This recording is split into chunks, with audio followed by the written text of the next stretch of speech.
Guys you know very well English is an important language और हर कोई चाहता है कि वो फ्लुएंट इंग्लिश बोले, अच्छी इंग्लिश लिखे. If you want any kind of job and if you want your promotion then you need to learn English properly. और अगर आप एक अच्छा पैकेज चाहते हैं तो आपको इंग्लिश की नॉलेज होना बहुत ज़्यादा ज़रूरी है.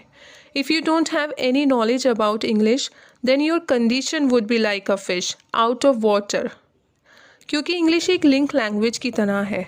Without English you can not communicate to the people of other countries और ना ही आप अदर स्टेट के लोगों से बात करते हैं. सो आपको इंग्लिश में पकड़ मजबूत करनी होगी और इंग्लिश सीखने की फर्स्ट रिक्वायरमेंट है you have to enhance your vocabulary. आपको वोकैबुलरी को स्ट्रॉन्ग करना पड़ेगा और दूसरी रिक्वायरमेंट है ग्रामर, जो कि मैं आपको आगे की वीडियो में प्रोवाइड कराऊंगी. बहुत से लोग कहते हैं कि इंग्लिश सीखने के लिए ग्रामर की कोई नीड नहीं होती है, but they have wrong perception. उनका बिल्कुल गलत नज़रिया है. बिना ग्रामर की नॉलेज के आपको आइडिया ही नहीं हो पाएगा कि कोई सेंटेंस कैसे बोलना है और कैसे लिखना है और आप हमेशा मिस्टेक्स करते रहेंगे. So without any delay let's start this video.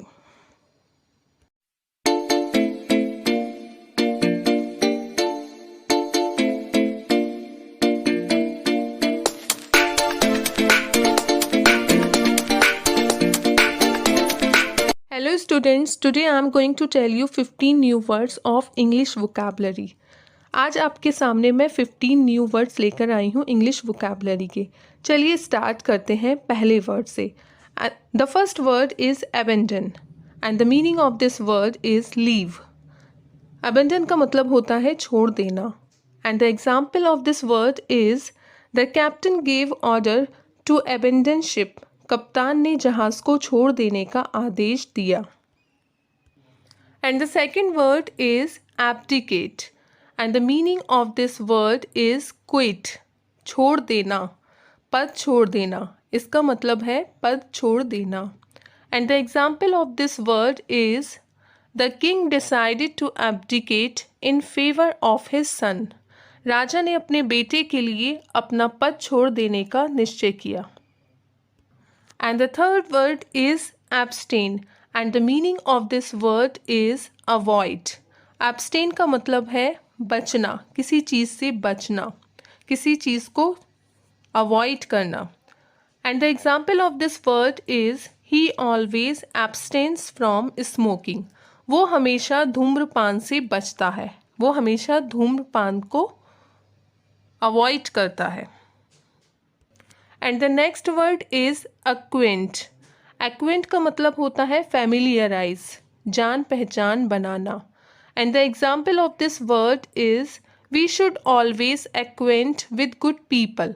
हमें हमेशा अच्छे लोगों से जान पहचान बनानी चाहिए. Clear? Hope you will understand it. And the next word is adventurous and the meaning of this word is bold, बहादुर. जब कोई बहादुर होता है तो उसे हम क्या बोलते हैं? एडवेंचरस बोलते हैं ना. और इसका एग्जाम्पल है we should try to be an adventurous. हमें बहादुर बनने की कोशिश करनी चाहिए.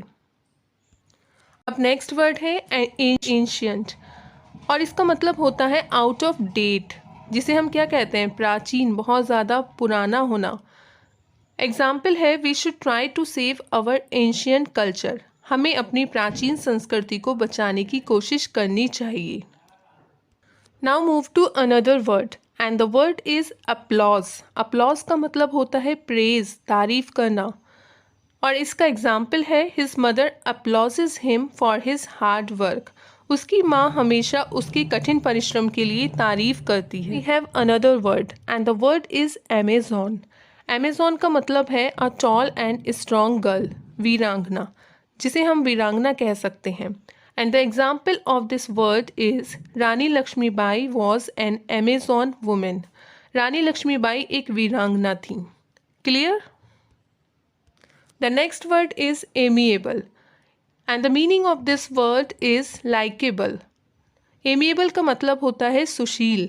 राजन is N amiable boy. Rajan एक सुशील लड़का है. Clear? And the next word is adorn. Adorn का मतलब होता है डेकोरेट, सजाना. Example is she likes to adorn her self. उसको अपने आप को सजाना बहुत पसंद है। Hope you will understand it. And the next word is adept. Adept का मतलब होता है एक्सपर्ट, कुशल होना, किसी काम में कुशल होना। He is an adapt in maths. वो मैथ्स में बहुत कुशल है। क्लियर? देखिए अब अगला वर्ड है असेंट। असेंट का मतलब होता है माउंट, किसी चीज़ पर चढ़ना, ऊपर जाना। एग्जाम्पल है he has a desire to ascent on Mount Everest. उसकी इच्छा माउंट एवरेस्ट पर चढ़ने की है। And the next word is adjacent and the meaning of this word is next, करीब होना, पास होना। एडजेसेंट का मतलब होता है कोई चीज़ जब बहुत करीब होती है उसे हम एडजेसेंट कहते हैं। एग्जाम्पल है my house is very adjacent to post office. मेरा घर पोस्ट ऑफिस के बहुत पास है। Clear? We have another word and the word is aloof. Aloof का मतलब होता है आइसोलेटेड। जब कोई अकेला रहता है, अकेला रहना पसंद करता है, तो that will be called aloof. Example है Rajni became an aloof due to her ambition. रजनी अपनी उच्च आकांक्षा की वजह से अकेली हो गई है। उसे अकेला रहना बहुत पसंद है। Clear? And the last word is admit. Admit का मीनिंग होता है कन्फेस, स्वीकार करना। And the example of this word is we should admit our mistakes. हमें अपनी गलतियों को स्वीकार करना चाहिए। Hope you will understand all words. Please like and share my video. Thank you for watching it.